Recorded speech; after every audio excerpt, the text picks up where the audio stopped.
Blah, blah. Welcome back, ladies and gentlemen, to another episode of Nephilim Death Squad. I am David Lee Corbo, a.k.a. The Raven. That is TopLobsta, the father of Guamin and Blappin'. We was just guamming and blapping pretty hard. We were saying the whole intro should just be us going blappity blap, Guamin and Guamin. Before we get into today's guests, which I'm very excited to talk to today's guests, we got to tell you guys where you can find us around the half an hour mark when we mysteriously disappear.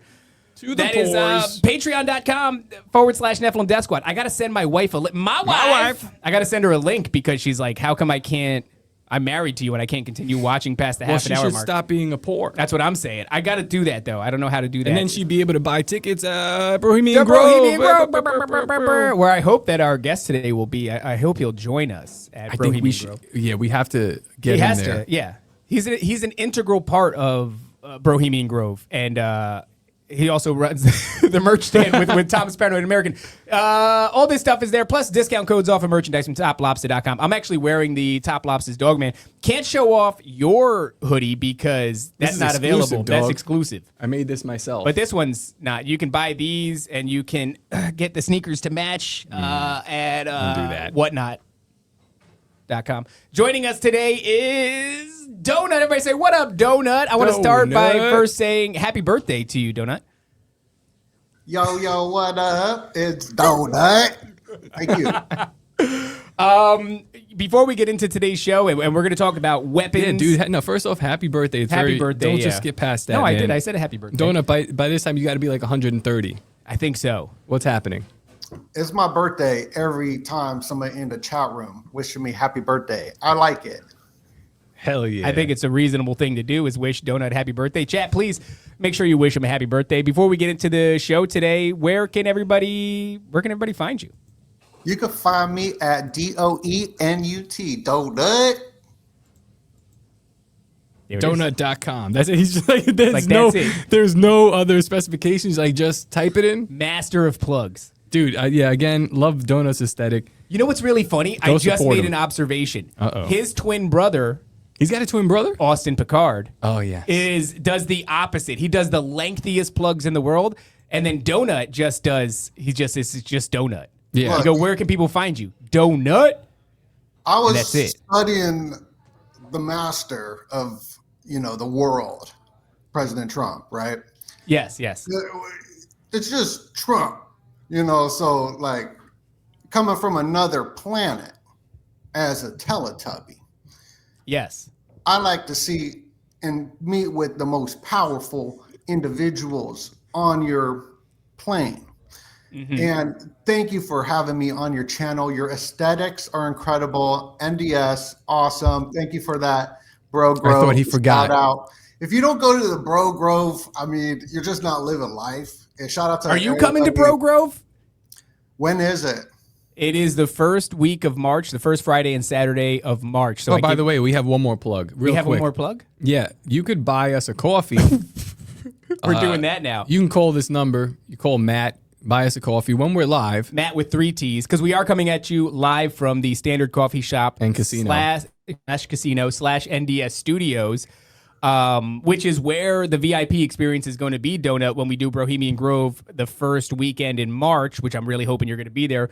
The VIP day is going to be here. We're going to be hanging with all of the dangerous retards in the chat. People are going to come and it'll be some food, some drinks, just to hang. We might do a live podcast. And then the next day is going to be all the performances. So, yeah, if you guys want to if you want to see us on more caffeine, which I got to admit, I like you on caffeine. And I think it was unanimously decided by the chat. We saw you get a bunch of caffeine in you last time, and you lit up, and you were happy and light and airy. And so please, guys, call 352-775-8358. Wow, good eyes. And buy top. No, you don't have to buy me a coffee. Drink. You could buy the next person a coffee. Just support the Standard Coffee Shop. Whatever you want to do, or don't do that. But yeah, anyway, let's get into the show. I'm excited about what we're talking about here today, Donut. Well, we spoke a little bit, and I kind of wanted to launch the discussion, and then wherever it goes, it goes. Donut's saying he's into all the stuff that's going on with UFOs, UAPs, but who isn't these days? Dude, this is crazy. Time traveling Nordic aliens, right? Master race from outer space kind of stuff. I'm Teletubby. I'm up there, in my Event Horizon UAP flying around there, time traveling, but these Nordic aliens been doing this since the 1850s through that singularity point. So absolutely fascinating. I know we're going to focus on other stuff, but that's sort of where my mind is at, is this book I've been reading called Closer Encounters. And Closer Encounters. Yeah, so that term was coined by J. Allen Hynek, Closer Encounter, but this book's Closer Encounters by Reza Georgiani. And he also coined the term UAP. And UAP's like all over the news right now, with Marco Rubio saying that these alien crafts are over our nuclear facilities, which goes back to the even 50s with the Maelstrom incident, where there was this spoofing going on with the computer screen saying like the aliens are like turning on and off the nuclear sites and whatnot. And I read an article by Canadian patriot Matt Ehret, where he went over the Rockefeller, MK Ultra, and the Clintons' connection to the alien psyop, right? The psychological the Clintons? operation. Yeah, the freaking Clintons. They were hanging out with Rockefeller, Lawrence Rockefeller. So this has been a big agenda with the aliens. And when I was a little tubby, I was just not like tubby, like sumo tubby, even though I was a little bit heavier when I was a kid too.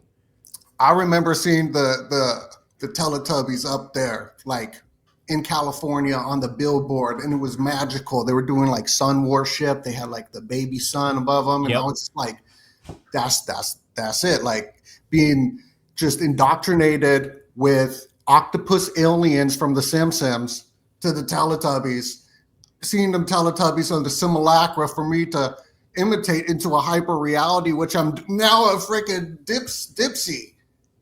Is it Dipsy? I thought it was Lala. No, Lala's the purple one. Lala's the yellow one. My mistake. Please get it right. And shout out to Tiki Wiki, you know what I'm saying? Shout out to Poe. Shout out to Poe. Poe. Well, all right. So first off, the Maelstrom incident, or Malmstrom UFO incident, right? That's what you said. I'm mispronouncing it. No, I 1967. It's a retired Air Force personnel claimed that a weapons failure at a Montana nuclear missile complex in 67 was connected to reports of a UFO sighting over Malmstrom Air Force Base. And so, yeah, this is something that is pretty consistent. You've got all these reports of like UFOs allegedly shooting a laser beam at a missile and disarming it. I know it's not happening in a vacuum. There's like, this is one of several times where UFOs, whatever they are, and I guess we'll get into a discussion about that, or UAPs, which, yeah, has kind of become the term most associated with the phenomenon right now. I didn't know that it was coined that long ago in Close Encounters, or whenever that book came out. I thought that was, I guess it's 2021, so that kind of makes sense, because I heard Hillary Clinton was the first one, speaking of the Clintons, to use the term on, television. Is the first time that I had heard it used. It came out of her mouth, and I thought, that sucks, man. Like, I don't like that we're changing the language. Do you know why, Donut, they changed the language? Is it because... Go ahead.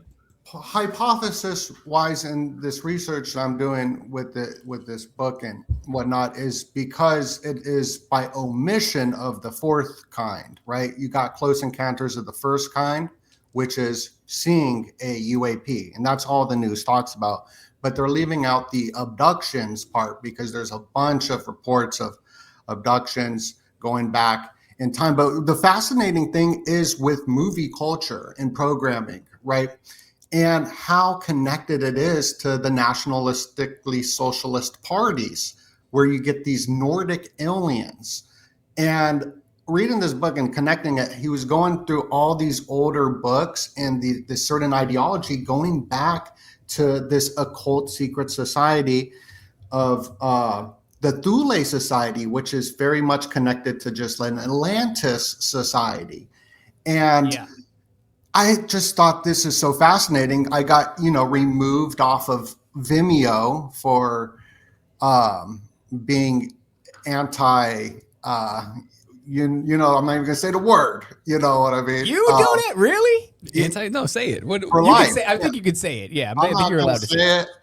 You know, but I was removed being one myself. So yes, being an anti-Semite. I was really pissed off about that. And it was covering this because I want to know the truth about the occult origins, the hidden history of what's going on, like the worldview warfare going on in everybody's minds right now, where I've held different worldviews where I was like all about Alien Workshop and X-Files and all that. Then I'm reading this, I'm like, oh man, I've been psyop. And this book has really sparked my imagination, where they're time traveling human ancestry. So they're not aliens. They're part of our human ancestry.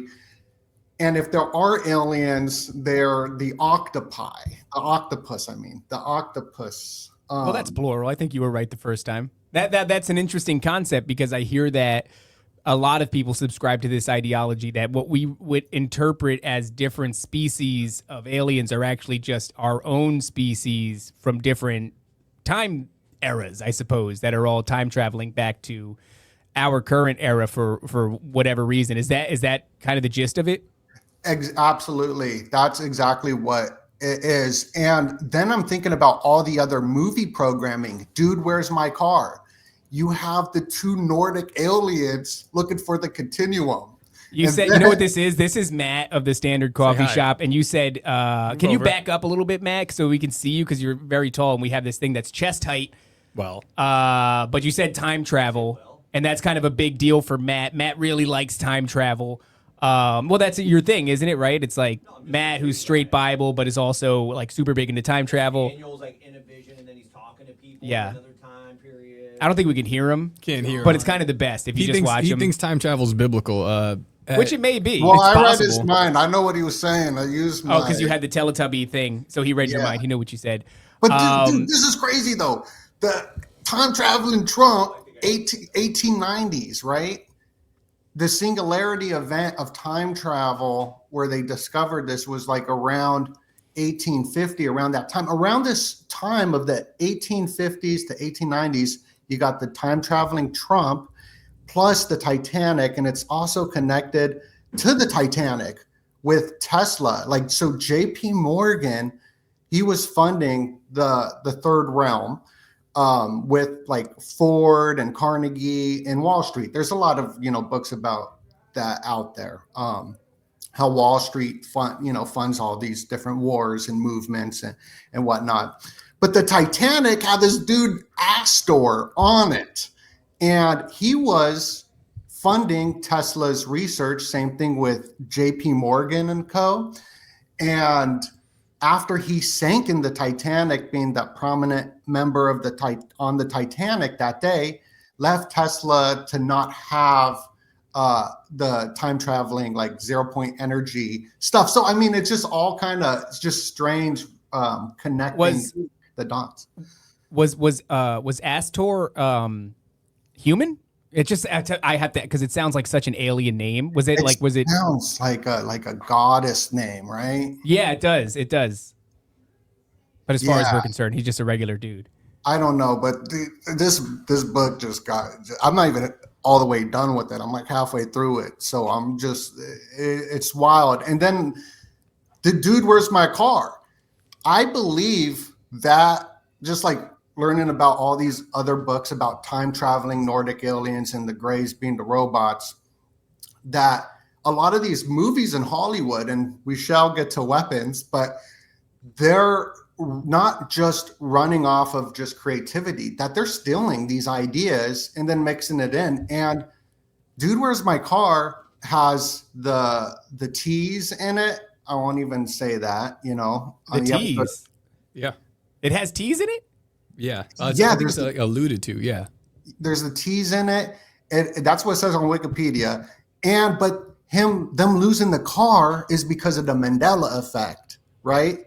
Which is part of the time traveling. So like the time travel isn't like you're going, like, it's sort of like gameplay in a video game, how you can go back to a different game state. And so I think that was kind of tied into it. And then you even have the time machine and Idiocracy. Like that whole movie is about finding the time machine.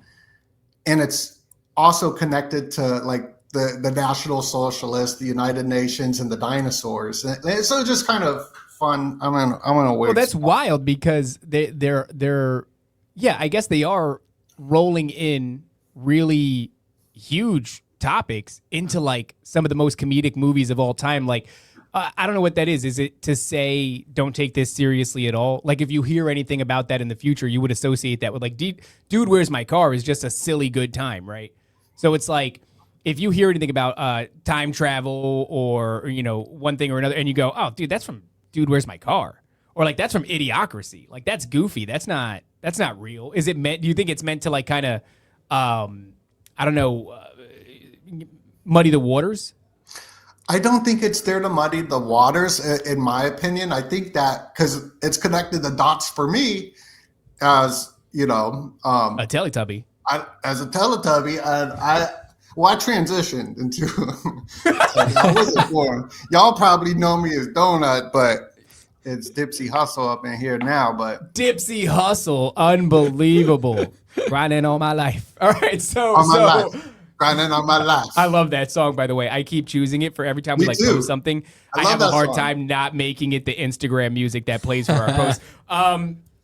So this idea of Hollywood presenting us these concepts, you don't necessarily think that it's obfuscation or meant to muddy the waters. I mean, you yourself are putting these pieces together. I guess you're right. There are people that are putting the pieces together kind of scattered throughout all these Hollywood films, but they have been telling us, I guess, what could be considered the truth, just through pieces of fiction. And even the music industry, like Kanye, he got removed for tweeting about the alien cult. So that's the one thing Elon did not like, was the Raelian cult being tweeted out. So it's just strange, like all of it together. I feel like something going on.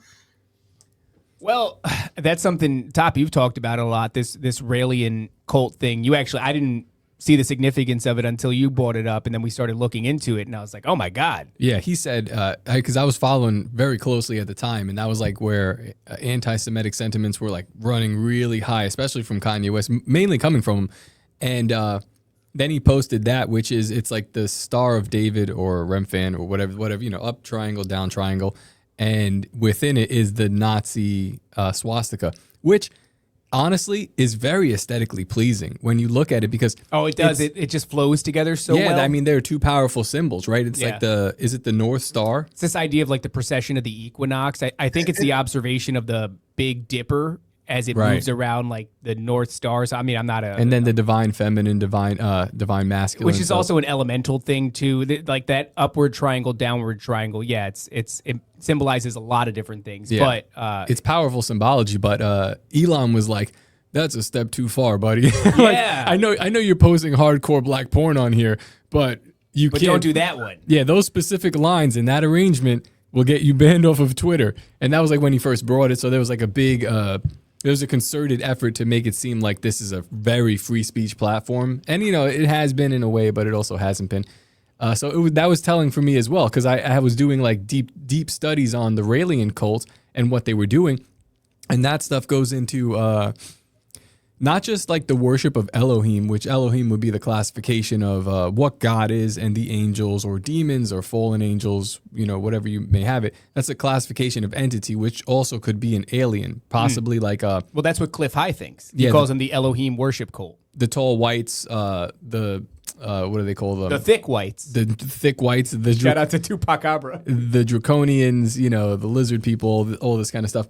They're classified, and like if you kind of look at the mythology, they could be Elohim. So that religion is onto something. And then also, by the way, we're doing not just a sex cult, but a lot of cloning. A lot of cloning behind the scenes. And that's kind of what got them jammed up in the United States. The idea of cloning, tie that into whatever Elon Musk is doing with his IVF program, and the government rolling out government-funded IVF where they store your eggs, and it's just kind of like, what are you doing with, everybody's sperm and the eggs? It's like if you wanted to run a cloning program, I would collect all the cum. Well, and yeah, the eggs. You collect all the sperm, and you don't even need to abduct people. They'll just give it to you. Well, that's true. Yeah, I think it used to be a lot harder when you used to have to abduct them. You had to get in there and blap it out of them. Yeah, and now they're like, take my eggs, daddy. Yeah.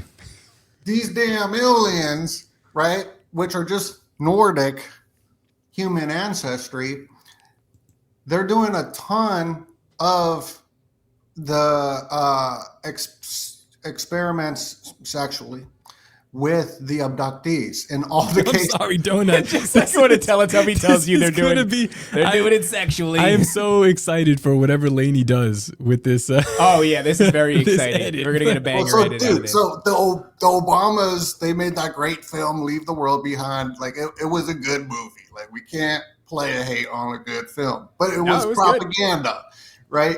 Their next film is about the first abductees, even though they're not the first. But was that Barney and Betty Rubble or Hill or Betty Hill? Yeah, no, exactly. Yeah, it's about them. Is that what the Flintstones was? Yeah, dog. For real, they named that's them why they named him Barney and Betty Rubble. Yeah. But this Barney character, he was getting, I'm trying to get the right word so I don't sound blap. You say blap. He's getting blapped. He was getting blapped hard, right, for his semen. He was getting blapped, right, because they're doing these hybrid breeding programs, and it happens all the time in all the reports, and these reports that we're hearing about them now. But Charles Fort, where we get the word Fortean phenomenon, was talking about these UFOs. And when I don't know why this is just this book has inspired me. I'm not like I feel like I don't want to take credit or nothing. It's just one of those, when you read something, you learn something and you get all excited about it. Yep. But you just let your whole business just fall apart because you're just like, yo, this is freaking crazy. It's like, why are you actually, yes. That happened last week. That's the only way to continue with content, but there's something to it too, with learning. The truth is stranger than fiction. And on this wicked smart journey that I've been on, where I'm just, it's hard to read. I could read 8 pages, right, which is good because I could only read 5 pages a month ago, but now I'm on 8. I could read 8 pages. Progress. Then I'm exhausted, right? But it's crazy, this wicked smart journey I'm on. And the biggest thing is philosophy. I don't know if you ever got into philosophy, but it's like it's like a movie theater of the mind but it's taken a long time for me to comprehend it, but I'm in the state of becoming, right? A Teletubby. I was gonna say, what are we becoming?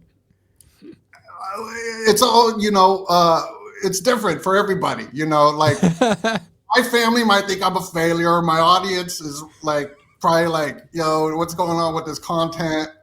Last few years, kind of going down the hill, whatever. It doesn't matter because everybody is unique in a sense, where we are on our own sort of timeline of becoming who we are, what purpose to serve, and only we know what that is. And I've been just learning about these different philosophers and how important it is with these worldviews. So what worldview does one carry? And what worldview was pushed on me or to now crazy level with the technocratic algorithmic AI just feeding us memes and information to make us think a certain way, which does affect us. It affects me a lot of ways. And deconstructing the worldviews that I've carried, which I think we all do as just, learners. I don't know what to call us. But I feel like we do deconstruct stuff all the time, just in this field that we're in. Well, wait. I mean, you're touching on something that I think is an uncomfortable truth for a lot of us. Yeah, I don't know what you would call us, learners. Truthers is it kind I of hate sucks, that, yeah. dude. I It's don't like bad. truth. I'm not a truther. Yeah. Well, actually, I just went viral again lying to the people. I'm there you actually go. a liar. So that's Maybe not a that's good word what, for me. yeah, liars is. Well, I mean, within this conspiracy enthusiast kind of a sphere that we find ourselves in, I think nowadays, where previously we used to be of the school of thought that like we were the ones that were figuring it out, and that everybody else was being fed some narrative, and they were locked into some psychological operation. I feel like the playing field has changed in such a way, whether it's that kind of Cass Sunstein cognitive infiltration plan or whatever, but I feel like we're almost the ones that are getting more subjected to psyops than the general public used to be. As the general public is still fed whatever narrative, and that's like 1 or 2 or 3 different potential roads they can go down as somebody who's not paying attention, right? But now if you are paying attention, they have fed us hundreds of different roads you can go. So it's like, I almost feel like all we've done is found ourselves in a position where we're subjected to more psychological warfare than the general public is. Well, so, I mean, I could see Donut's thoughts on the matter like just completely frayed because you're being too. told a lot. Yeah, there is one thing that I do hold on to. I mean, this is a Christian show. Yeah. But one of the most compelling arguments that I heard came from like a long time ago. It's from L.A. Marzulli, and his big focus would be on the seed war. Yeah. So if you read the Bible, Genesis 3:15, where it's describing like the split between Jacob and Esau and the seed and the prophecy that falls there, it says that you're like the seed of the man will crush the seed of the serpent's head. He'll crush your head and you'll bruise his heel. Yeah. So he's talking about 2 different genetic lines that come forward, and then that's how it splits. And then you get Israel from one side and you get Edom from the other. And then so the story goes. But from that part, I mean, even from before that, like the genetics is always super important. They're always concerned about where the bloodline is traced back to. And it's got to be specific. If it's going to fulfill prophecy, if you're going to do just about anything. So that gets you to thinking like, well, all right, if you're worried about the bloodline, you're worried about the lineage, you're kind of worried about the sperm, and you're looking at aliens just blapping, taking people's Guam. They're Guam, yeah. Yeah. They're taking our Guam, they're blapping us up. They're real concerned about that, and so are the elites. So it's like it does raise the question of, well, okay, why is that important? Yeah, that hybridization program, that black-eyed children kind of a situation, to me it's directly connected to the same thing that the Nephilim were, right? It's this hybridization program. It's this crossbreeding. And I think they're still trying to get it right for whatever reason. You know, it's this idea of birthrights and things like that. But it's the same old story. It's just got a different face. So when you have that Crowley sort of like, yesterday they called us demons. Tomorrow they'll call us aliens, right? That comes from Lamb. I think it is that. So you look throughout history. I was actually explaining to Mason on the show earlier because her mom is super into, the Galactic Federation of Light. Oh, there's a kitty cam. Hey, babe, what's your cat's name? Chan. Chinese like cat. it. Very nice. I like Chinese. it. It's a good-looking cat. Keep her away from the Chinese. Yeah, that's true. So, the Galactic Federation of Light is like, it's all the Pleiadians, and they're telling us that we have to spiritually ascend and that, we have to avoid this calamity on Earth. But it's the same thing that people get in abduction experiences, and it's the same thing that people got from the Egyptian Ennead, and it's the same thing that, people got from the ascended Atlantean masters, was this idea that, humanity needs to ascend. So you have, this thing, I think Nathaniel Gillis really nails it, where it's it's the phenomenon, and it's constantly changing into a form that you're willing to accept, and it's selling you the same narrative, but it's which form are you most receptive to today? Is it going to be the Atlanteans? Is it going to be the aliens? Is it going to be the Teletubbies? Is it going to be the Teletubbies? Yeah. So, and I think what plays a massive role in it is what you were saying earlier, Donut, which is Hollywood. Hollywood plays a really huge role in it because they're priming you with the narrative. And I think also a question that I had as well, you said, it seems like these guys are just copying the script or like regurgitating a script. And I don't know, I don't know if they're copying it or if they're getting like downloads to present this stuff. That's the big question I have. Oh, actually, and I think that's a perfect kind of segue too, because did you know, Donut, that the writer of Weapons received the entire thing in a download? Oh, download it. I was like, what, dude? Like, Did as he soon as I pirate heard it or that, I was what? like, no, like he got the entire idea for the script in a download. There was that one guy who they like abducted in a sense back in the day. I forget his name, but this is what broke me free from a lot of the alien psyop, is that they took this poor guy and they gave him a government like computer, and they were feeding him messages like the aliens are communicating with him, and the guy went insane or whatever. I forget his name.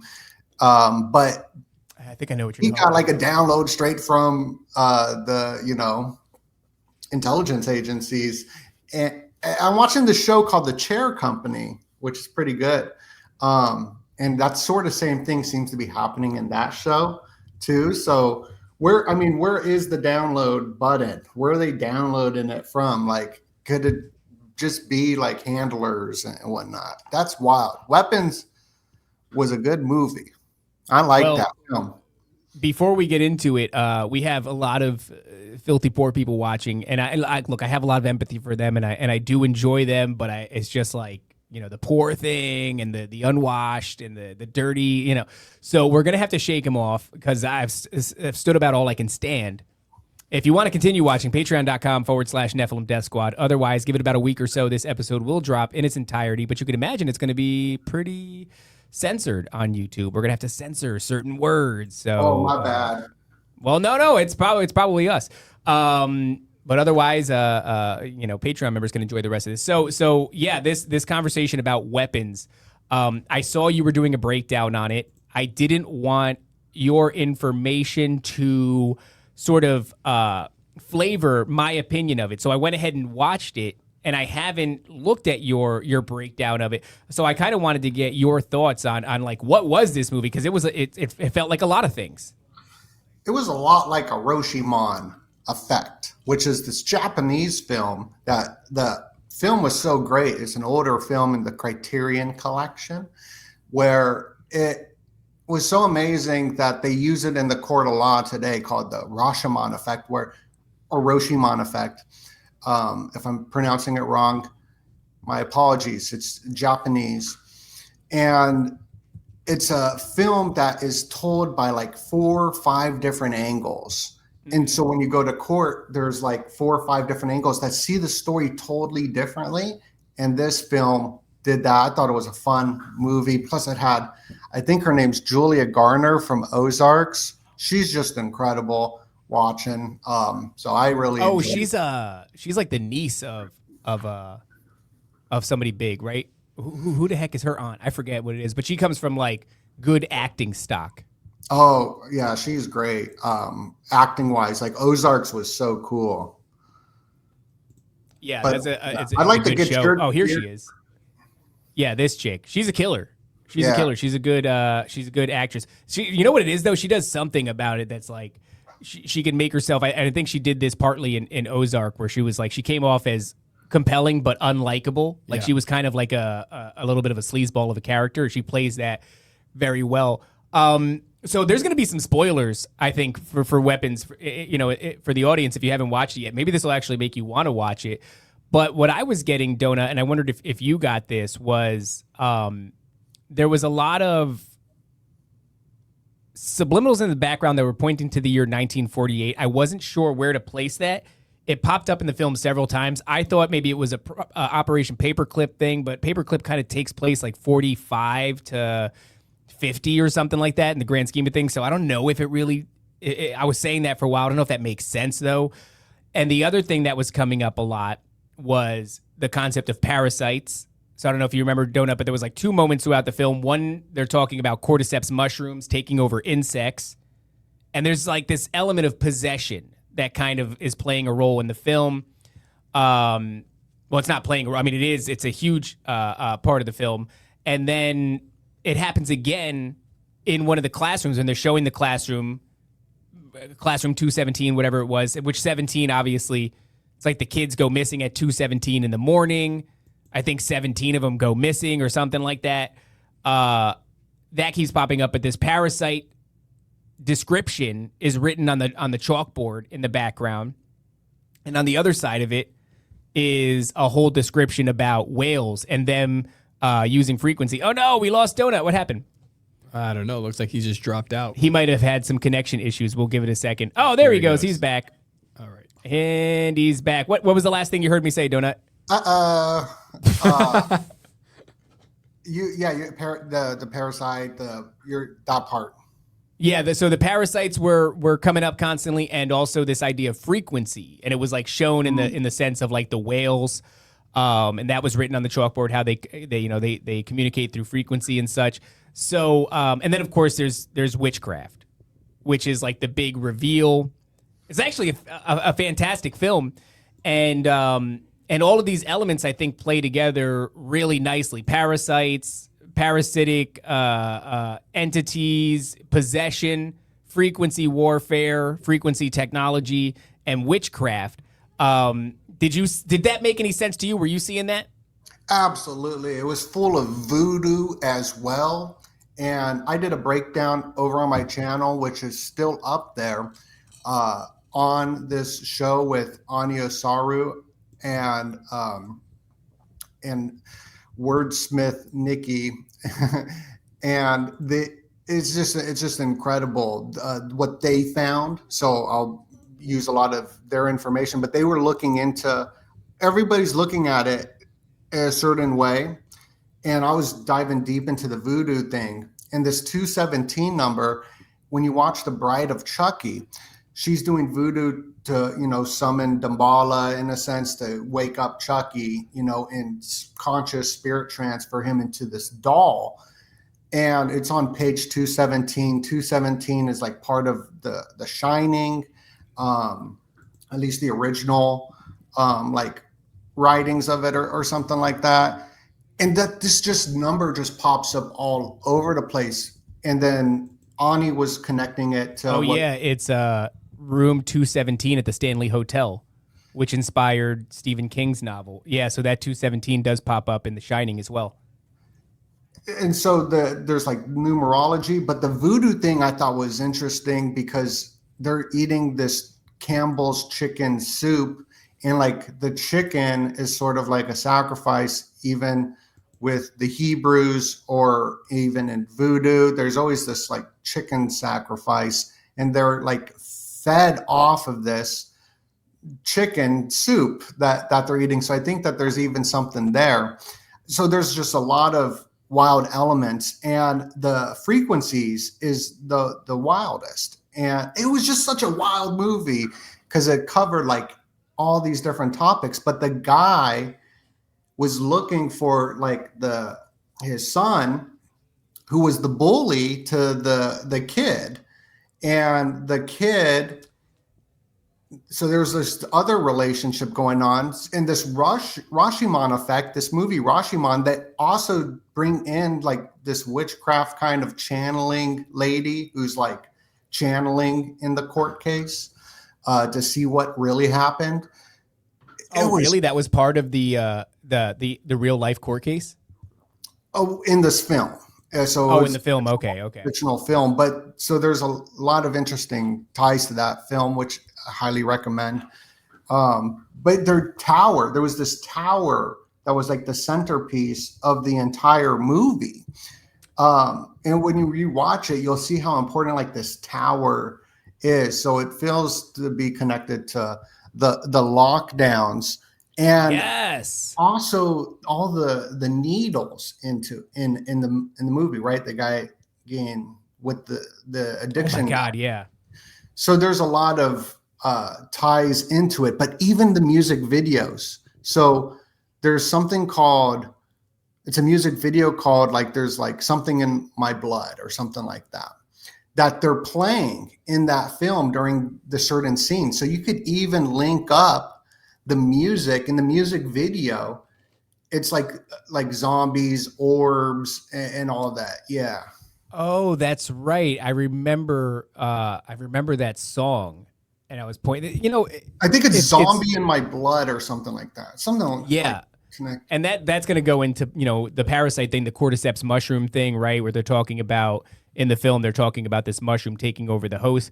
And it's like throughout our research, you know, at least on this show, in our experience, Top and I are constantly, and I think it, you know, we probably all are when we're trying to understand this phenomenon, constantly circling around like channeling, frequency, parasites is another really huge one, and at least this time frame of 1948 being sort of the kickoff of these programs, right? Like in this time frame, you have like the beginnings of the MK Ultra program. This movie's made in the 1950s. Which one is that? The Rashomon effect. Oh, that's interesting that it was made 1950. Just 1950. Yeah. So right after all of this, that's interesting because even when we had William Ramsey on, and we were watching The Manchurian. That was a good. He's great. He's fantastic. By the way, though, pretty much the only dude that ever said he's not having fun when we asked him if he was having fun. Oh wait, don't blow the question. What can you look that up, Top? When did that Manchurian Candidate come out? Because it was like they did it right away. Like as soon as all this stuff was happening and all these programs were in development and they were manipulating these frequencies and developing these technologies. 1962. They were like, let's just release these movies. Like they were just telling us that early. It's kind of oh, that's interesting. Israel was created in 1948. I don't know if that's what they're getting at. It seems like a little bit of a reach, just given the context of the movie. Well, it's everything is 1947, 1948. The implementation of the CIA, MK Ultra, State of Israel.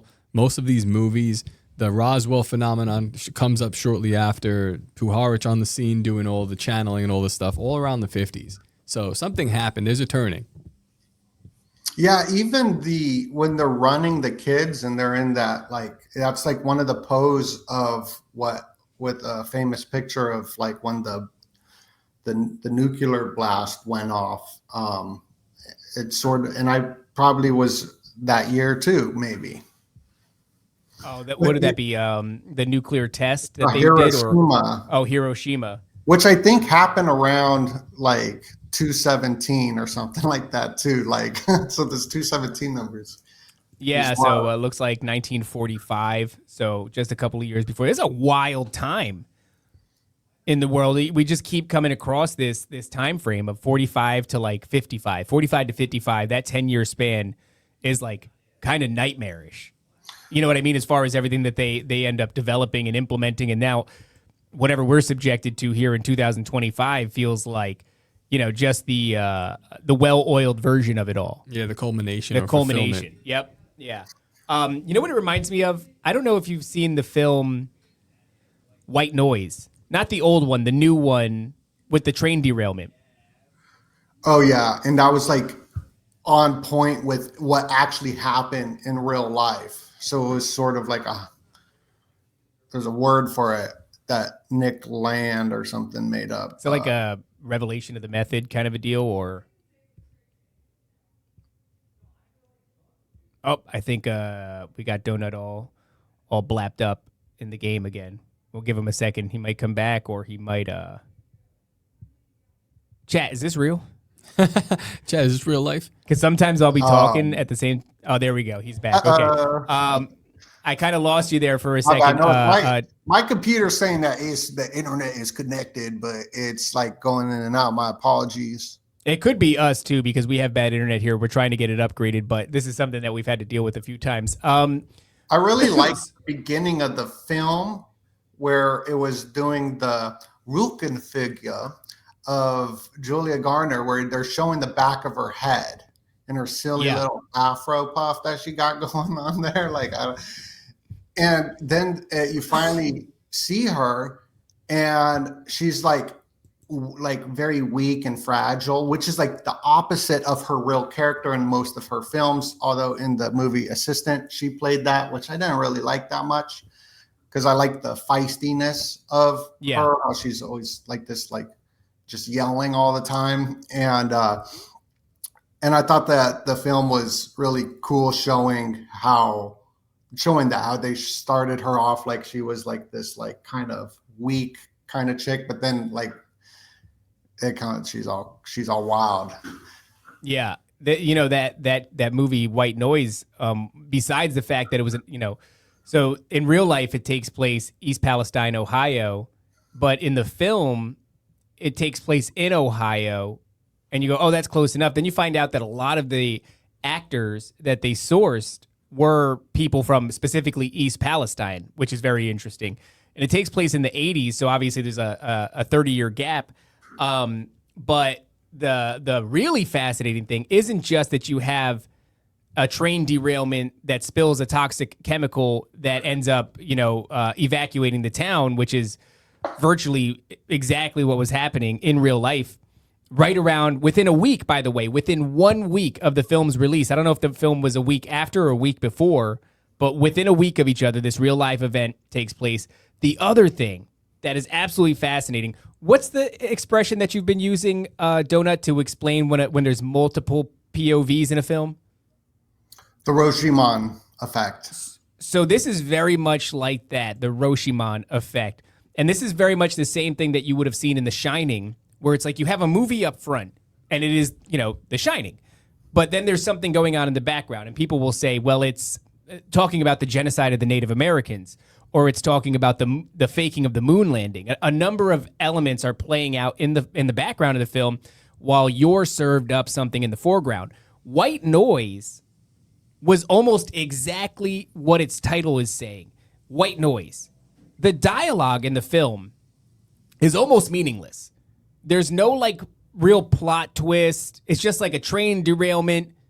This family has to evacuate. I forget the guy's name that plays the father. Great actor, Adam Driver. Adam Driver. I love Adam Driver. He's a great actor. And he takes his family out of there. And a lot of the time, they're just having like meaningless family banter. And you're going like, it's a good movie. But in the background of the film is where things get really strange. Over and over again, there is this element of UFOs.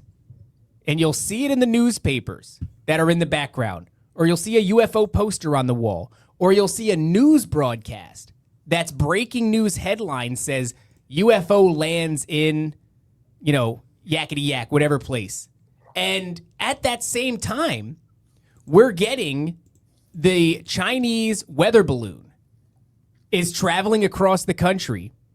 And while that's happening, and I was gripped by this phenomenon. This is around a Super Bowl, I think. I kind of remember there was a big football game, something happening.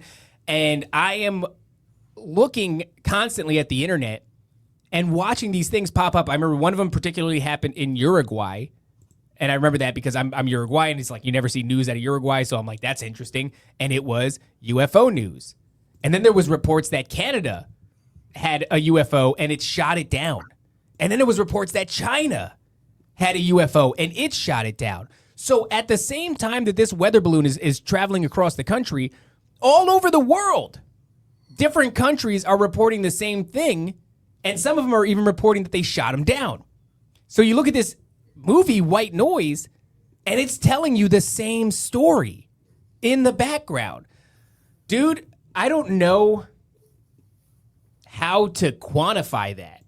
I mean, it's such a large scale op because it's like, okay, I guess they just did that. They just said that these things were happening. They launched this balloon, and then other countries like confirmed a thing that may or may not have actually been happening. And somebody developed a film from Netflix and got ahead of it and really, what the hell is happening there? And the release date that it came out with, that just happened as well with a new show on Netflix, which is about an ICBM.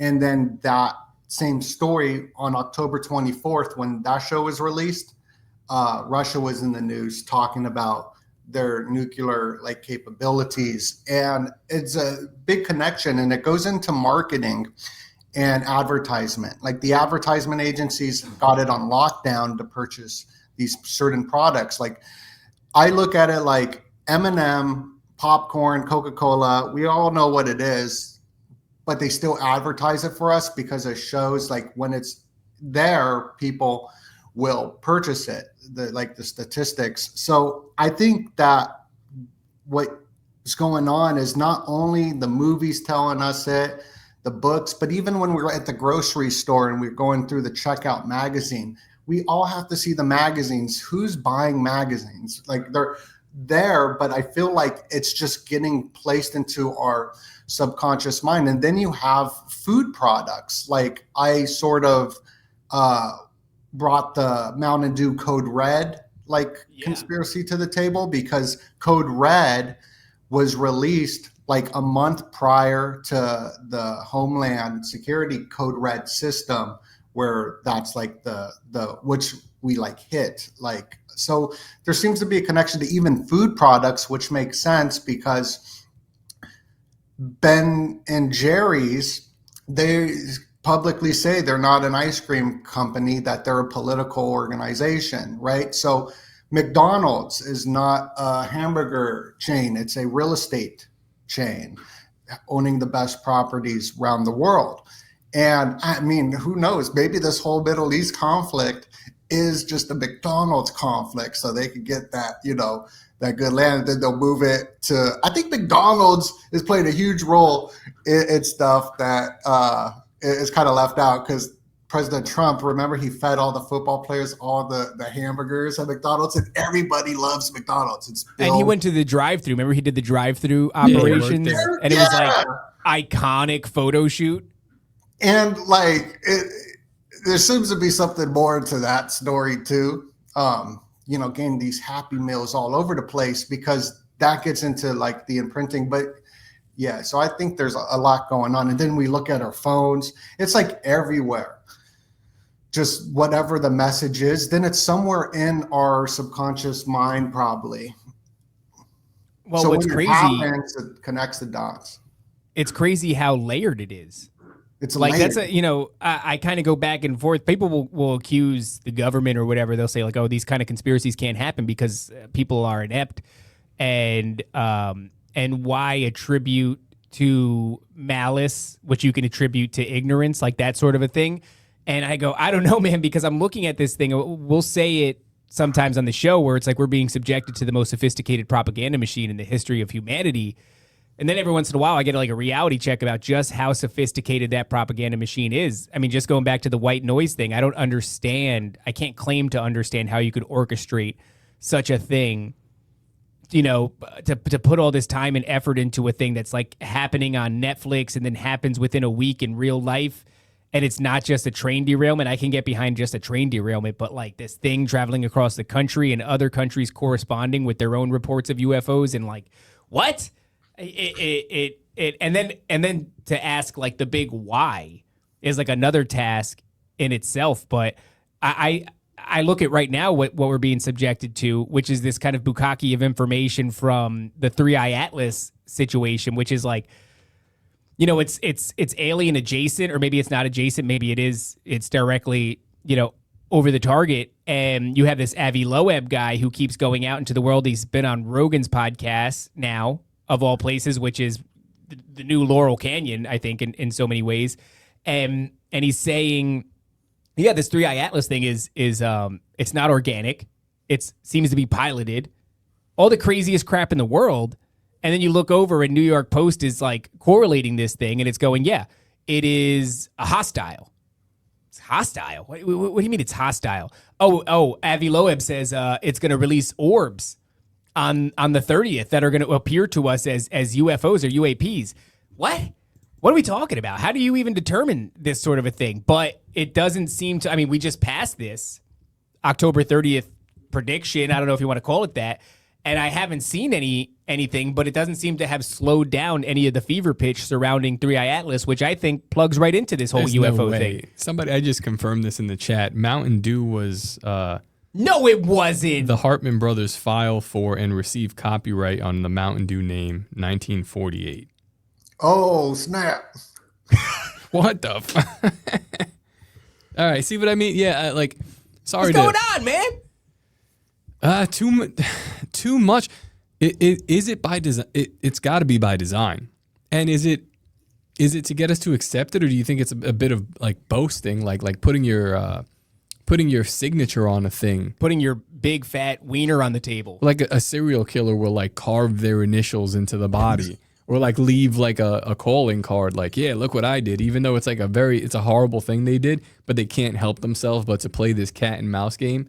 Do you think it's that, or do you think it's like purely conditioning for us to accept?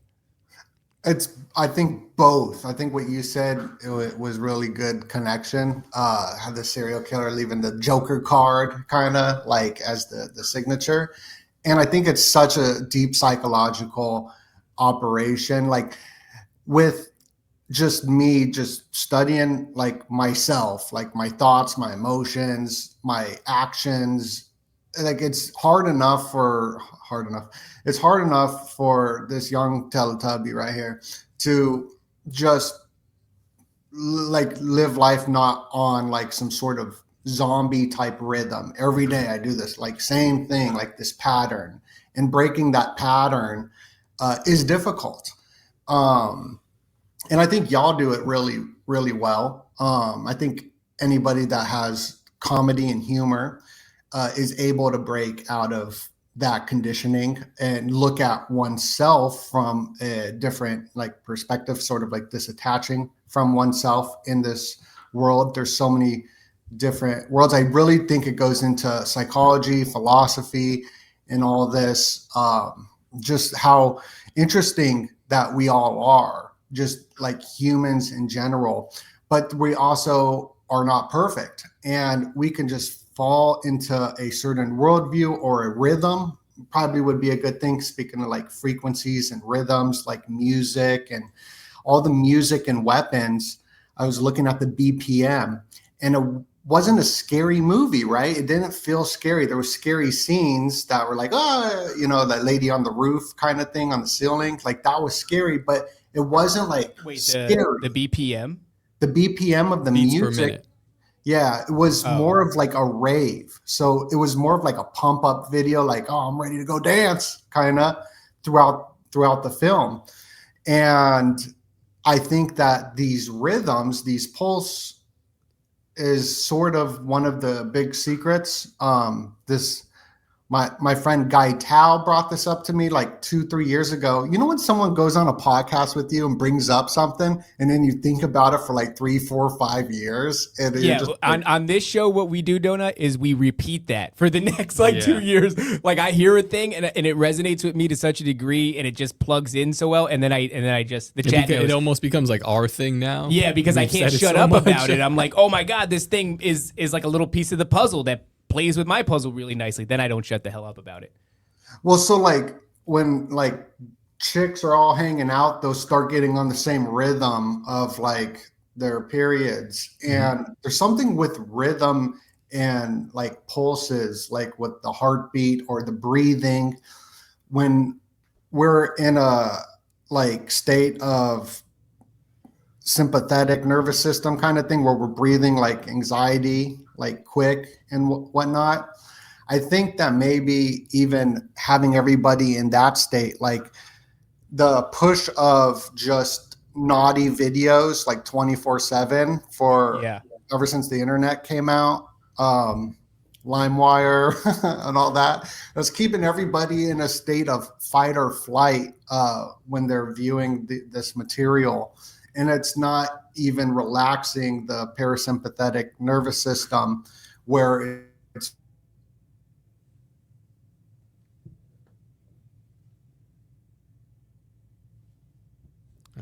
I think we lost him real quick. Yeah, I don't know if he lost us or we lost him, if the audience can still hear what he's saying. But I know the last thing he said. As soon as we get him back, I'll rewind him.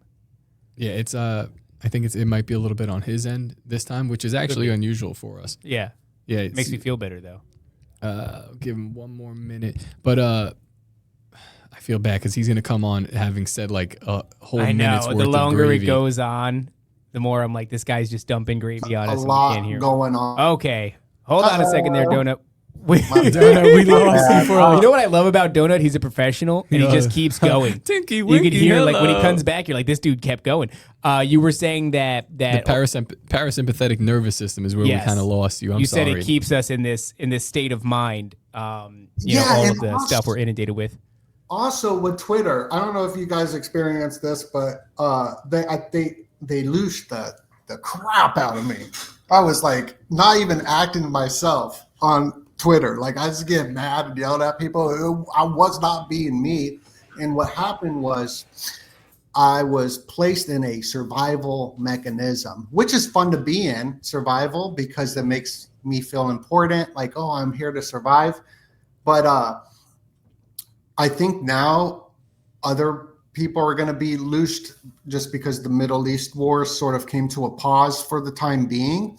Yeah. And I'm seeing other people in other fields that don't get the algorithm I get are like getting anxiety more so. When I was having like crazy anxiety, that they're not having it. So it made me really dive deep into the nervous system even more so.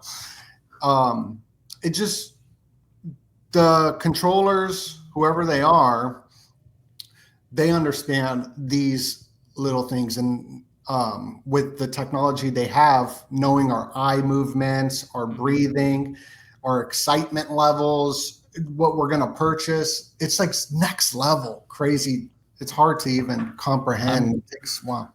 I'm really glad that we have this show, that we built it to this, like, to what it is now as well, so that like a lot of my focus and attention now goes towards this show. So I'm not caught up in this weird spiral that is Twitter. I go on today, I said, you know, I called some Catholics. I told them they're probably going to hell just to stir the pot. And yesterday I did it, but I'm getting better. You are getting better. That I'm is getting true. better. Like, But I whereas, think you're busier, so you're getting better. but I'm busier with this thing, and this outlet actually lets me keep a focus on the thing that I want to focus on. Yeah. So I'll take a peek at Twitter just to look and kind of see what is going on. I'm still good at it. Like, I saw the thing and I was like, I'm just going to move all these people real quick and then get off. yeah. But I'm not on it as much, like being consumed by it, and my brain is able to function better and move in this way. And I'd rather be talking to these people. I'd rather be talking to the people that we talk to here in real life and the subjects that we've been diving into, like this one we're talking about today, or whether it be a Bible study, if we're talking about plasma with Brad or whatever.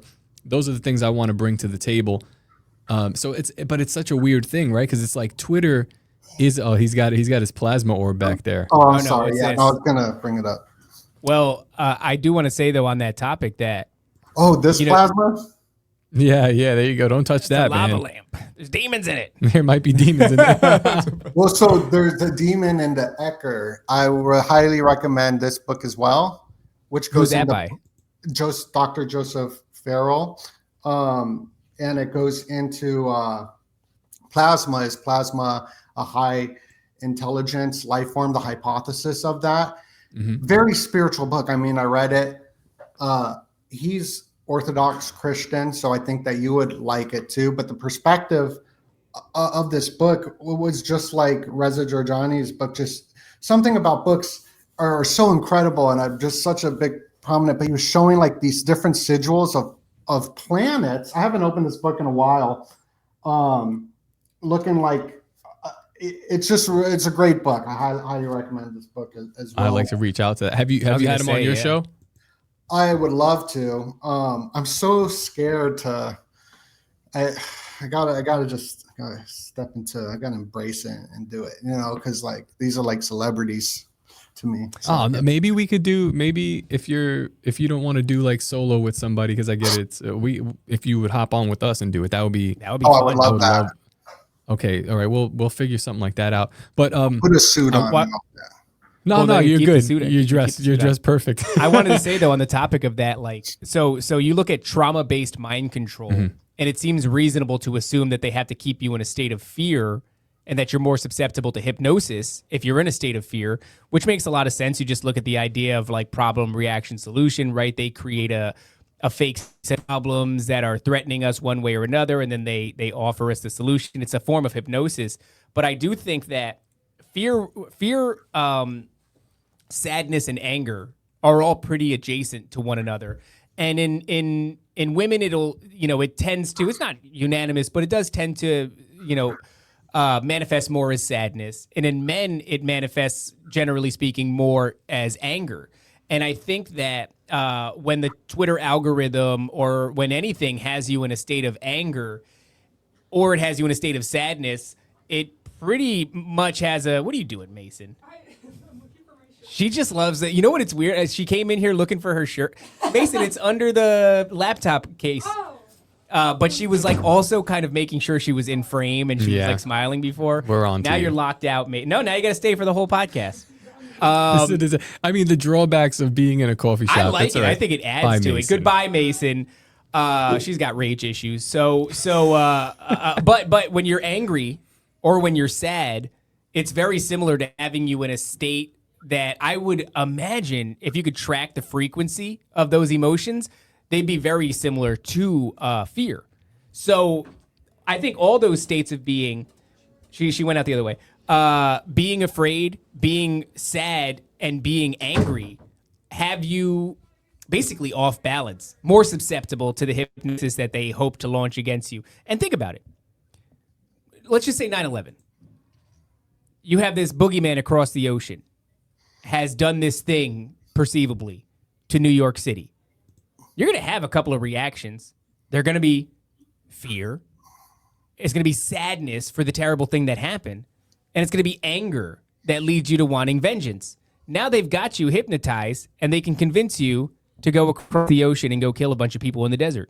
You know what I mean? So it's like that state of mind. So what Donut is saying about using comedy to offset that, I really do feel that way, where I don't take any of this seriously. I don't get angry. There was a time I was going through that over the last year and a half. I might have found myself getting angry. It comes and goes. There are times where I could tell, like in the world, that overwhelming presence is a lot stronger. Where like even though we know about it, it's a lot harder for even us to escape. Like I just went through like a phase where I'm like super down, and you did too. And it's like, but that's just like everyone in the world. We're feeling for some, I don't know, they cranked up this vibrational system and everyone's just kind of like moving very slowly through the ether. They made it thicker or whatever it is. They made the ether thicker. Dude, I feel that. It reminds me of, like comedy kind of reminds me in a way. I always, I never said it, but I think of it as like the bells, the buried bells. Yeah. And I don't know, throughout movies, mythologies, and lore, when they ring these bells, they create a state of disassociation between the entity and the whatever that entity is inhabiting. So think Venom. That's exactly what they depict it as. But you'll see like and he's pulling away because of the bell. Comedy does the same thing because it's probably the same frequency. It's probably the same color, to be honest, if you could see whatever color that is. And there's something to say about that. There's something to say about why those things aren't existing anymore. Somebody told me I wasn't funny anymore. Well, shout out to Dayquil. Even in the Bible, gonna like quote it too much. Oh God, there we go. We lost you for a second. You said rabbis, even in the Bible. Oh no. Oh, okay. Yeah, I was listening to certain rabbis, and they were saying that Isaac, right? I believe that's the first, son. Or something. This is the one that Abraham was going to, sacrifice. And I guess that name Isaac means laughter or something like that. And so there's a lot of laughing even in the Bible, but it's a masculine energy. Being able to step back from the painting and have a different perspective. It's a sign of hyperintelligence if somebody is funny. It's awesome. And it's like an energetic switch. It switches everything. So we get controlled by the amygdala. Maybe that's why they made comedy so awful on television with, political correctness and all that. Because it's such a powerful Aikido move that if an opponent is throwing something at you to be with something funny, it just changes everything energetically and emotions are like super, it's part of like our system as well. And a lot of people are running from it. So if they have anxiety, like, or fear or anger, how much do people run from that with mind altering or belief altering chemicals that change their psyche, their like spirit, their soul, to deal with whatever tragedy of life is going on, or even the awards and greatness of life as well. That when, and this is something I've been diving deep into with for a while, with just emotions and how that all plays. Like if we block certain emotions, it just gets like repressed, and it still like shows up. It could show up as like a physical ailment or something like that. But each emotion, like the liver's connected to anger, and alcohol, the number one reason people drink is to at resentment. So they're refilling a feeling over and over again, and they drink, and it hits their liver, and their liver is connected to the anger, and anger is fear and sadness, like combined. Yeah, I liked everything y'all were saying. Well, I actually had an interesting kind of question come in this morning. I was doing my show, and somebody, shout out to ANCAP Grizzly, because he's posting to, you know, kind of Christian Twitter, and he's like talking about his anger, and he's looking for a solution, how quickly he gives into it. And I do wonder, you know, what Top's saying is that they're cranking up the 5G towers or something like that. I think we're probably subjected to frequency warfare as well as negative stimuli in the form of the media that we're, you know, being subjected to. Well, I mean, I when we were kind of like going through like a weird funk, I actually spoke with Pastor Rick, but he's the one who mentioned it himself at first. He was like, yeah, for some reason, like these last 2 weeks have been, like I don't know, patience trying. Whereas like sometimes, you know, maybe my patience not the best, but it was just like super thin.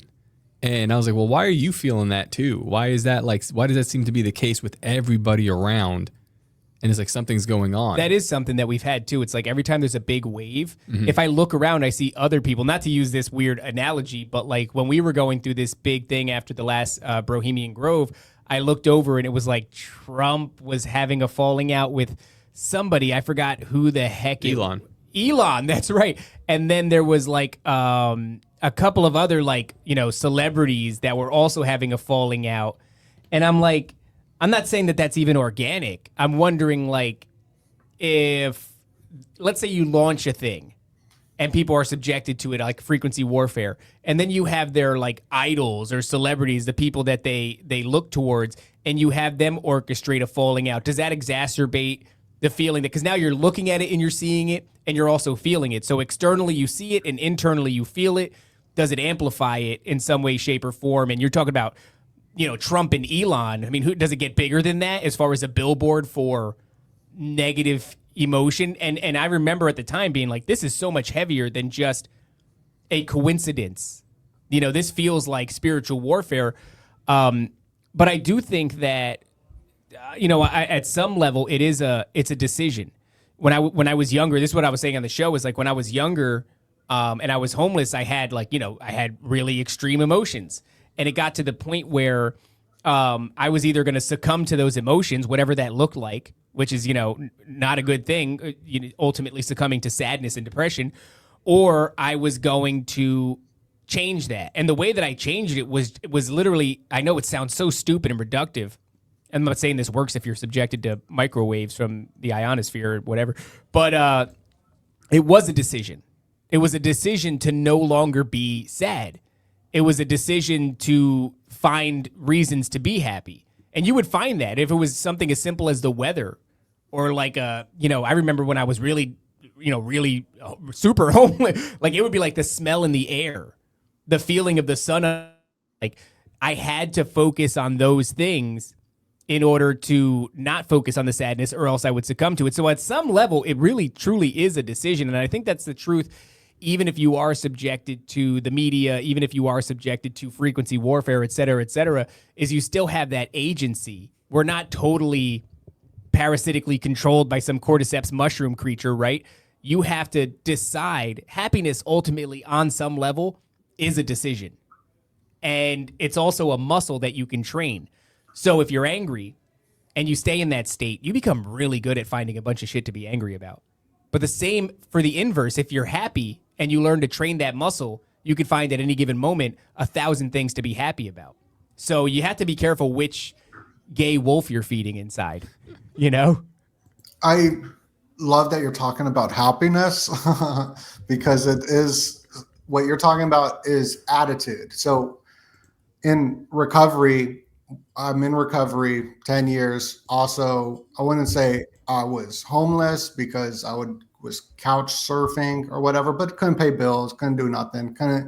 My life was unmanageable. So, I made a decision to, get sober. And also through that experience, that's when I started to, believe in God and all that, and was more open-minded to some different spiritual principles, and just in my development phase of understanding what's going on with myself. And the attitude is a decision. So yeah. I could wake up every single day. I've been reading Viktor Frankl's book, and his is about meaning, which is so interesting because Freud was about the pleasure principle, and Nietzsche was about the power, will to power, and his went into meaning.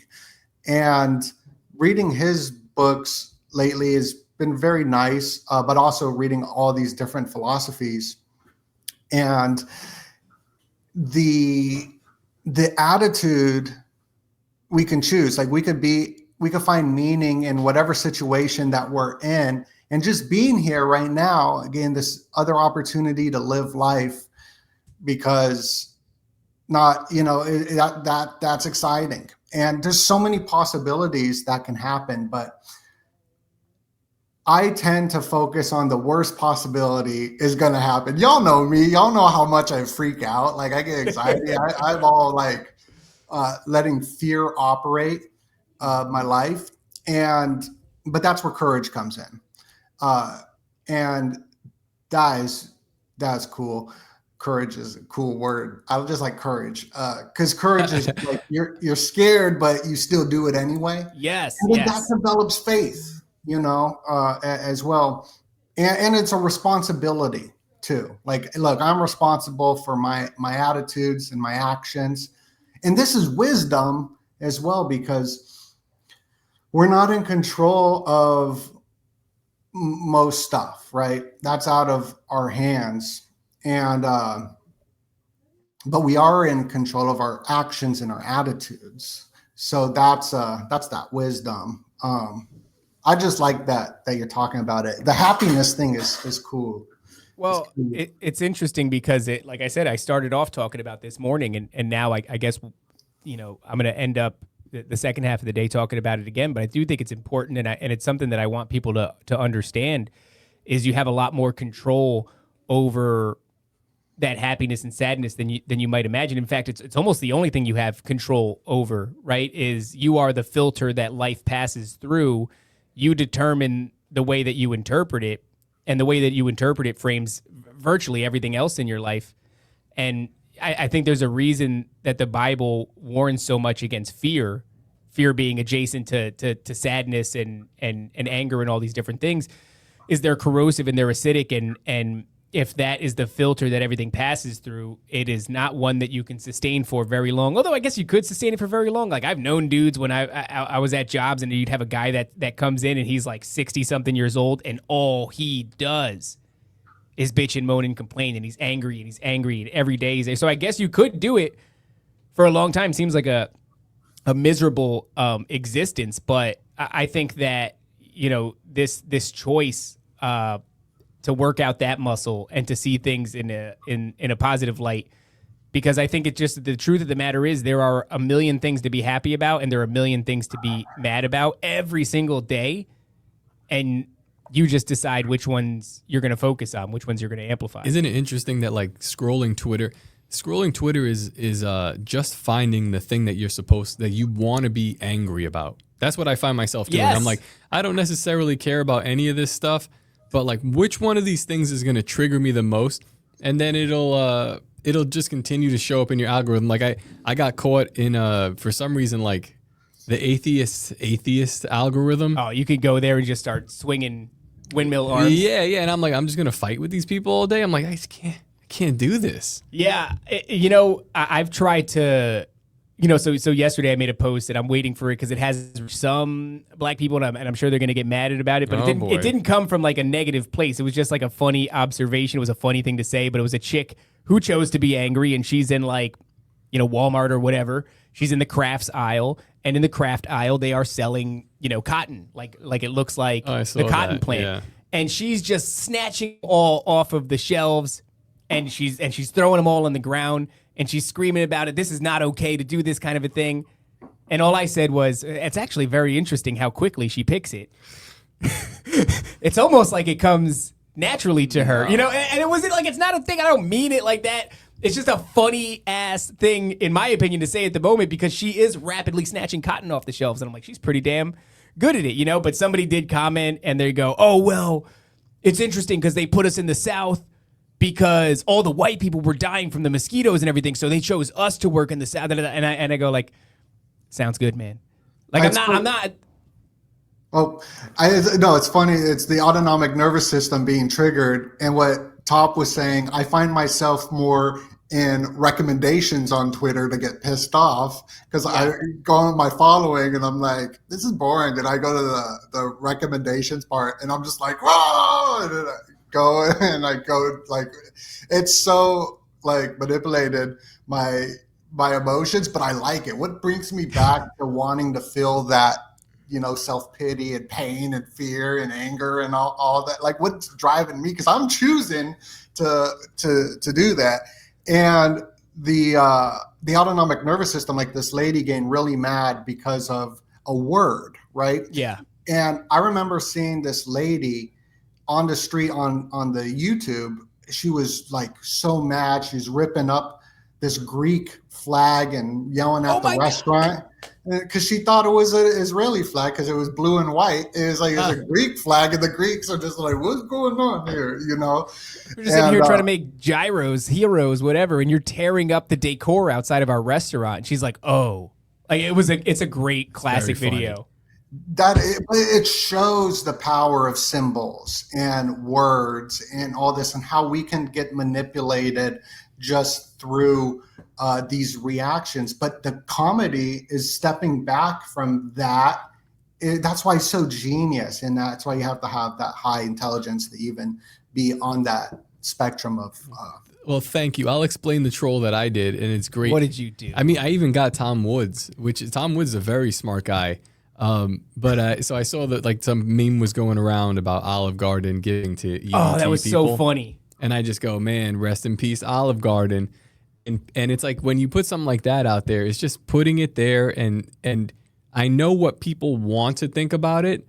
Like, both sides are completely polarized and already settled in their argument that nobody's even going to look at the poorly constructed Photoshop meme and say, oh, that's that's not real. They just, you got like American flag old people like, serves them right. They've been stealing our money. And then somebody else goes, man, these people are poor. How could you say that about these poor people? And I'm just like, guys, like I'm not going to explain it to you. You're going to have to look at it, and I'm going to laugh until you figure it out. Yep. But that, people, you go online, you want to be angry, you're going to find it. It's there, dog. I mean, look, Donut, you're talking about this anxiety or whatever. You get reactive, and you and I have spoken about it before. But I don't think, and I'm not saying that you do, but you shouldn't get sort of down hard on yourself, because you're a great noticer of patterns. So not only do you notice this thing about yourself, but you also notice this thing that's launched against us. And you also have a great sense of humor. I always say that one of my favorite moments from Bohemian Grove was having you on the stage next to Tripoli. I don't know if you've done a lot of stage stuff, but you need to, because you have a speed and a cadence about you that is just, you're just naturally funny. So you have that built within you, you know, this idea of the humor, because I think the truth is people like us need it, or else what are we going to do? Serve up black pills? You know what I mean? Like, what are we going to do? We're going to sit here and look at all the machinations and go, guys, look at all the ways in which they're trying to kill us and the world is burning and all. It's like, dude, if you really internalize that, if you really believe that, this is not a fun place to be. And that goes to any content creator out there that thinks that they're giving out black pills all the time and that's okay. This is a short game for you then, dog, because I don't know how much existential crisis you can subject yourself to and have it be sustainable. In fact, the only way I think we could probably do this show is, number one, if we had faith, and number two, if we had humor, because it's too much. It's too heavy. If you're really looking at all the crap that they're trying, and on the other side of things, I think it's actually kind of endearing. I was at the Bro Grove, and I wanted to do this funny joke, but I didn't do it. But like, Sam Tripoli was up there. And he's like, somebody here is a Fed or something like that. And when he said that, I wanted to just like run out the door, just slam the door open, and just like, with your fingers to your ear. But everybody was packing there, so I was like, I'm not gonna do it because I might like, create a stampede. Well, you know what? We wouldn't have known. We would have just heard the door open, and then we wouldn't have been able to determine like who just left. It would have left a real mystery. It would have been hilarious. But I think it's kind of endearing in some ways when you think about the lengths that they're willing to go to try to fuck with us.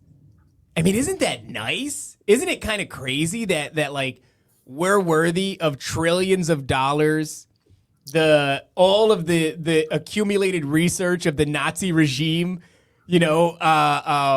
all of just the effort. And then not only that, but to have idiots like us slip through the cracks and go, wait a second, I don't think that's true. I don't think what you're telling us is true.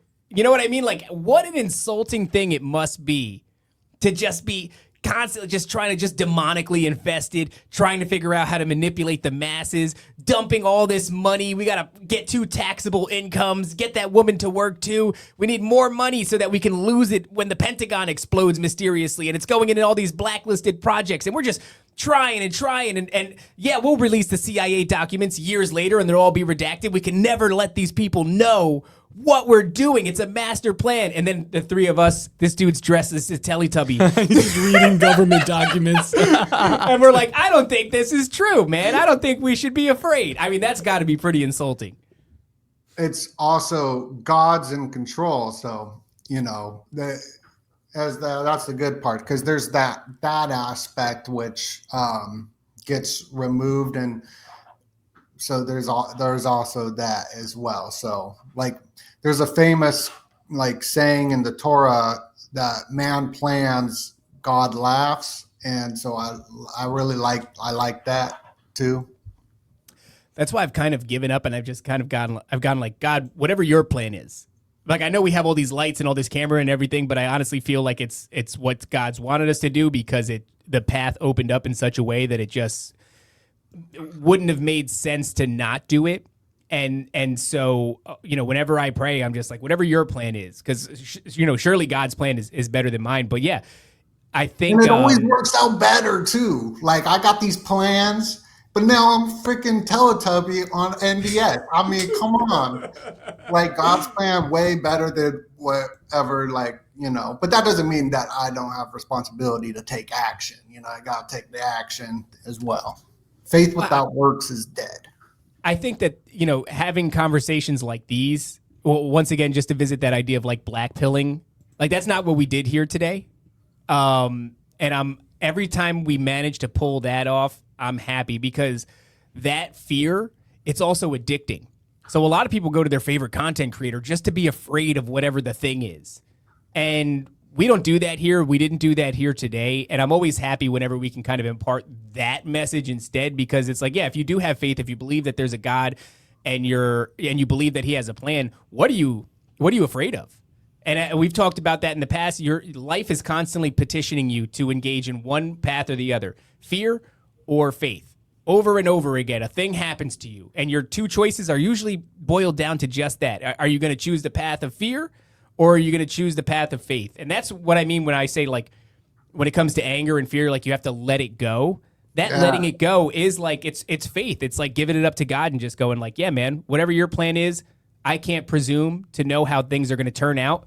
I'll do my best. I'll work hard, and I'll make the best of what I can do. But ultimately, I can't see around the corner.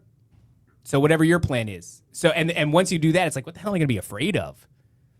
Bro, Raven, I've been loving watching your spiritual journey. Over the last, I would say, I don't know, whenever you were maybe 6 months ago, I saw that you were like posting just like different kind of like thoughts or it's fun to watch that. Same thing with Top as well. I love both of y'all like so much, and also your family and all that as well. And I'm just so grateful to, be a part of Bro Grove and all that, getting invited there, being blessed with that. So thank you. And also just entrepreneurship is, one of my values of creating and all that, and seeing y'all just create. Like, you guys got the best set. Your set is better than everybody. The camera angles and also the team work that y'all do,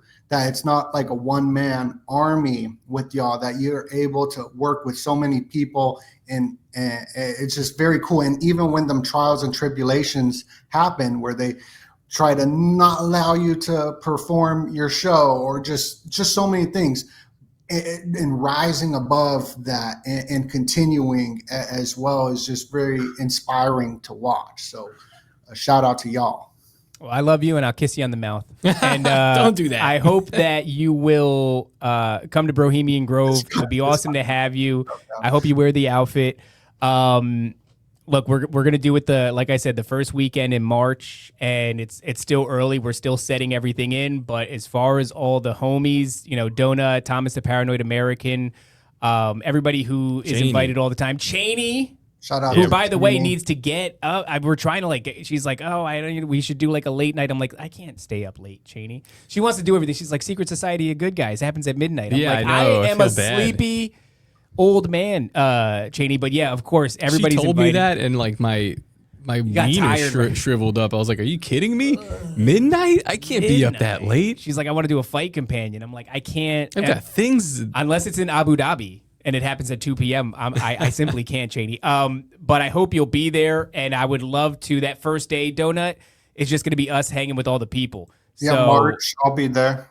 Yes, let's go. We'll iron out the details. I've been missing Florida. It's the Holy Land. I gotta get to Boca Raton. I just gotta get there and bathe in that sunshine. Yeah, baby, you got to get it. It's different than that, so dry. That desert heat. It's so dry here. Yeah, we're highly moisturized. Yeah, man. Like, I just wanted to say, to what you said before, all the work that we put into this, sometimes like we'll look around and other people are doing work, but they're playing like solitaire in a way, and they grow and they do really good work.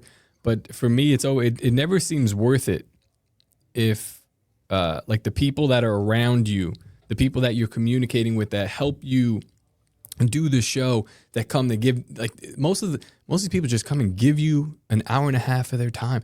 Ed has given us like 200 hours of his time. Donut was on episode 2. Donut was on episode 2. Which was technically episode 1. Yeah. Because episode 1 was like not quite NDS. You know what I mean? So it's like, yeah, I believe in that wholeheartedly. It's like, if we're going, the people that helped us are coming. Honestly, I just feel bad right now. Like for the things that we're doing now, our platform is growing, but I'm like, I want it to be bigger, so that way we could like showcase these people. I had the same conversation. You know what I'm saying? I had that conversation last night with somebody where I was like, I Yeah. see a lot of other people. They don't help the homies. it becomes a one-man show, like Donut's saying. And once you reach a certain level, you like put the walls up or put the doors up. And I'm like, no, dude, like I want to get as big as we can so I could take all these people with us who I think are good guys. And you know what? It comes with like you are going to get something I learned. You'll get some arrows in the back. Sure. And you'll like whatever backstabbings or whatever you want to call it, but it doesn't even matter. Like at that point, I'm like, maybe I should just stop this. Maybe we should just close that door.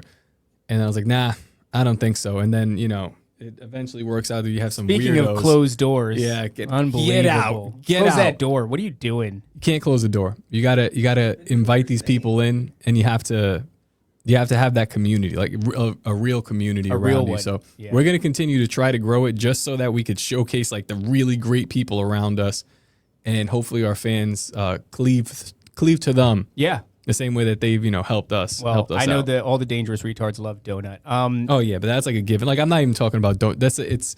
I was bragging up Donut. Who was I talking to? I was talking to somebody today. I was like, no, you don't understand. Like, this is a guy that is a solid dude, like a great content creator, but a homie. There's real, a picture real, of him genuine and my homie. dad just like broing out. Just admiring the landscaping. Yeah, it's great. He's the best. Well, listen, Donut, let's bring it in for a landing. Thank you for your time, brother. Where can everybody go and support your work and find all the awesome content that you make? And you could do a longer plug than just saying Donut, although it is great branding. You can find me at DOENUT. I'm Donut. That's the Patreon. That's the way to support the channel. And I put out content there, working on the UFO, documentary of the Akashic Files, the time traveling, doing that research over there. I'll be doing, stuff all the time. Go on YouTube right there, bada bing, bada boom. Yo, what up is Donut? Just, oh no, that's Twitter.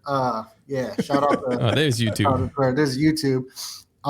Yeah, it's good. I've enjoyed it. Like, it's vocational for me being a filmmaker, and I kind of don't know where I'm going right now and what I'm becoming.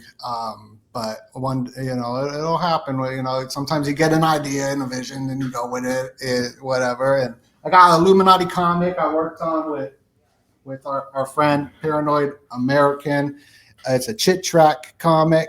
I mean, it's absolutely incredible. You got to go grab one. I'll be putting together something like that. We just here give Wick a smile. Donut merch is the best. Here, show off. We got the Illuminati. That's Illuminati up Secrets. The top one is up there. The conspiracy box is up there. I got pretty sure I have your keychain on my key ring. You got the best stuff, man. I really appreciate that. Every time I watch your show and I see the dolphin, I'm just like super, super happy, and it really makes me feel happy. But yeah, we got the VHS boxes, slanging them like it's fun. Yo, dude, I dropped one of these the other day, and like so much stuff came out. I was like, oh my god. Oh yeah, behind the shelving unit. It's honestly a good value because it is. You can't even. I don't even know how they pack this stuff because you can't put it back. No, and it's so much inside those VHSs is so much fun. What a great idea! Just I definitely great branding. don't profit off it. I'm definitely more in debt now because of it, but it's whatever. There's something about having something like sent to you, like a care package, rather than just like everything's not personal and all that. So yeah, I appreciate y'all. Y'all the best. Dude, you're the best. Thank you, Donut. Thank you for coming on. And I wanted to ask you something after the show, so stick around for a minute or two. Oh, you're not going to ask him? No, I'm not. Oh, dude, I got to ask you one. No, yeah. I have to ask one final question. Absolutely. Which is, before we go, Donut, are you having fun? Not on this episode. I mean, in everything that you're doing. You've been at this for a long time, Donut. Are you having fun? Absolutely. That's just absolutely. It's hard to ask a man dressed like a Teletubby. He's been doing this for 11 years. Dude, yeah, Donut is like, I've been doing it he's longer, been around. honestly. It's just like I took off during the lockdown because of that is just, Thank you. I had fun. He's sweating his ass off. I know. The Teletubby suit. He's like getting redder during the show. Guys, Donut, thank you again for coming. Guys, thanks for hanging out with us at the Standard Coffee Shop, Casino, and Christian Library. We will see you tomorrow, the next day. Until then, don't forget to obey, submit, and comply. Goodbye.